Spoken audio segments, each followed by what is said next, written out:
I worked as a security guard at a maximum security psychiatric facility for 6 years. Most people don't understand how these places actually work, so let me explain the setup. These aren't your typical hospital wards. We treat the most severe cases, individuals who committed horrific crimes but were deemed criminally insane, the kind of patients regular prisons can't handle.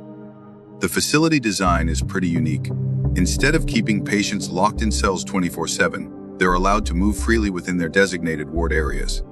Meanwhile, staff operate from secure observation rooms with one-way glass, extensive camera systems, and rapid response protocols. Think of it like a reverse prison. We are the ones in the cells, watching them. That's where I first met Barry.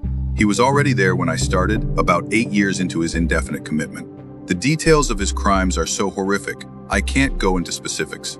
Let's just say it involved multiple children and things that give even seasoned detectives nightmares. The kind of case that makes you question humanity. What made Barry truly terrifying wasn't just his crimes. It was his intelligence combined with severe psychopathy and schizophrenia. He could be completely lucid one moment, discussing philosophy or quantum physics. He had a physics degree, then suddenly spiral into violent episodes triggered by his delusions.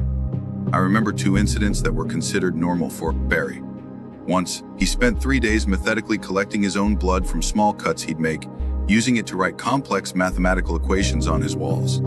When asked why, he calmly explained he was calculating the velocity of souls leaving bodies. Another time, he convinced himself that one of our veteran nurses was hosting demon larvae and tried to extract them with a sharpened plastic spoon he'd somehow acquired. Both times he was sedated and isolated, then returned to his perfectly articulate, almost charming self days later. But what happened last month? That's why I'm writing this. That's why I quit. The investigation revealed Barry had been planning it for years. He'd been slowly, methodically building a cult-like following among the other patients. He used his intelligence to manipulate them, exploiting their delusions and paranoia. Some he convinced that the staff were secret government agents conducting experiments. Others he persuaded that the outside world had ended, and we were keeping them from their families.